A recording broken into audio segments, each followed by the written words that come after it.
జగన్మోహన్ రెడ్డి గారి party hit and run party అని పేరు పెట్టచ్చు. ఎందుకంటే ఆయన సొంత కార్యకర్తని గుద్ది అతని తల కారు టైర్ కింద పడిన తొక్కుంటూ పోయి ఆగను కూడా ఆగల. ఆనాడు కానీ జగన్మోహన్ రెడ్డి అనే వ్యక్తి ఆగుంటే ఆ వ్యక్తి బతికేవారు. సింగయ్య అనే వ్యక్తి బతికేవారు. ఈరోజు సవాన్ తీసుకుని రోడ్ పక్కన పడేసి పారిపోయాడు. నిజంగానే చిత్తశుద్ధి ఉంటే ఎందుకు కోర్టుకు వెళ్ళాడు? ఆయన కోర్టుకు వెళ్ళి ఎందుకు స్టే తీసుకొచ్చుకున్నాడు ఇన్వెస్టిగేషన్ పైన? ఎంత అన్యాయమో చూడండి. అంతేకాదు ఈరోజు వాళ్ళ పార్టీకి చెందిన ఒక మాజీ శాసనసభ్యుడు, నేను డాక్టర్ అని గొప్పలు చెప్పుకునే వ్యక్తి, మాజీ మంత్రి, వాళ్ళ కొడుకు యాక్సిడెంట్ చేశాడు. 18 సంవత్సరాలు. Is a major, is not a minor. 18 సంవత్సరాలు కుర్రోడు యాక్సిడెంట్ చేశాడు. యాక్సిడెంట్ చేసిన తర్వాత ఏం చేయాలి? బాబు ఆ క్షణంలో భయం ఉండుండొచ్చు. ఏం చేస్తాడు? ఇంటికి వస్తాడు. అప్పుడు తల్లిదండ్రుల పైన ఉన్న బాధ్యత ఏంటి? అరే నువ్వు చేసిన తప్పురా, అయిపోయింది, వెళ్దాం పోలీస్ స్టేషన్కి, చలో వెళ్దాం, సరెండర్ చేసి న్యాయపరంగా ఏం చర్యలు తీసుకోవాలో అది తీసుకోండి అని చెప్పాలి.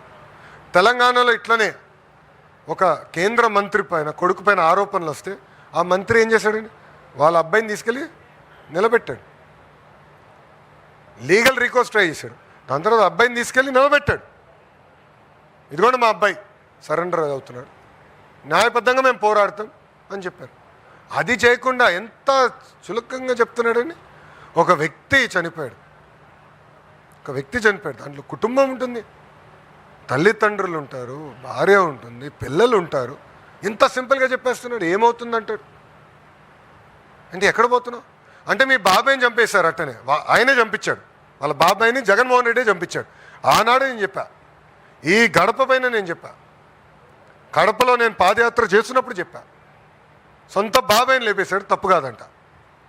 సింగయ్యని ఆయనే చంపేశాడు, తప్పు కాదంట. వాళ్ళ పార్టీకి చెందిన వాళ్ళు ఒక వ్యక్తిని గుద్ది చంపేస్తే అది తప్పు కాదంట. మేము చిత్తశుద్ధి ఉంది. పాప మత్స్యకారులు చనిపోతే మా మంత్రి గారు వెళ్ళి వాళ్ళు పరామర్శించి ఒక్కొక్క కుటుంబానికి 10 లక్షల రూపాయలు మేము అందజేశాం.